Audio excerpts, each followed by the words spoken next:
मुंबईच्या कोस्टल रोडवरील उत्तर वाहिनीतून मुंबईच्या वांद्रे आणि वरळी सेतूला जोडणारा आज टप्पा हा सुरू केला जाणार आहे। मुख्यमंत्री एकनाथ शिंदे आणि उपमुख्यमंत्री देवेंद्र फडणवीस त्याचबरोबर अजित पवार यांच्या उपस्थितीत हा संपूर्ण कार्यक्रम पार पडणार आहे। आणि याच एकूणच मार्गामुळे जवळपास मरीन ड्राइव्ह ते बांद्रे हे अंतर अवघ्या 12 मिनिटात कापता येणार आहे। या कामाची पाहणी करण्यासाठी आज स्वतः मुख्यमंत्री हे उपस्थित राहणार आहेत।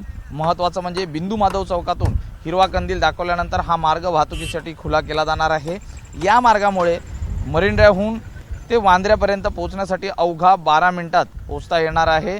या प्रकल्पामुळे 70% वेळ आणि 34% इंधनाची बचत होणार आहे। कोस्टल रोडचे 10% काम हे पूर्ण झाले असून हा आता अंतिम टप्प्यात आहे।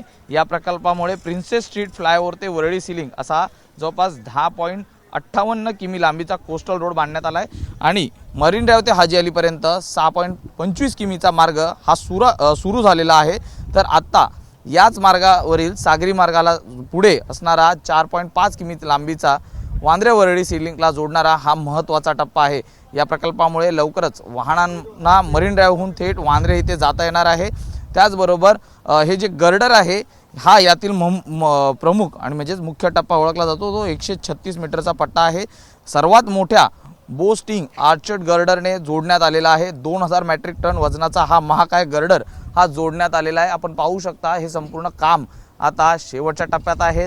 आज दुपारी 3 वाजता हा मार्गाचं उद्घाटन केलं जाणार आहे। हा मार्ग उद्यापासून वाहतुकीसाठी सुरू केला जाणार आहे।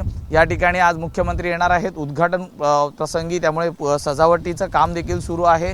पण पाहू शकता पलीकडे जर पाहिलं तर वांद्रे वरळी सीलिंग आहे आणि आज हा दुसरा टप्पा जो नरिमन पॉईंटहून मरीन ड्राइव्हहून वांद्रे येथे जाणारा जो कोस्टल रोडला जोडणारा हा महत्त्वाचा टप्पा म्हणून ओळखला जातो। यामुळे वाहतूक ही तर वेगाने होणारच आहे, मात्र वेळ आणि इंधनाची बचत ही देखील प्रामुख्याने होताना पाहायला मिळणार आहे।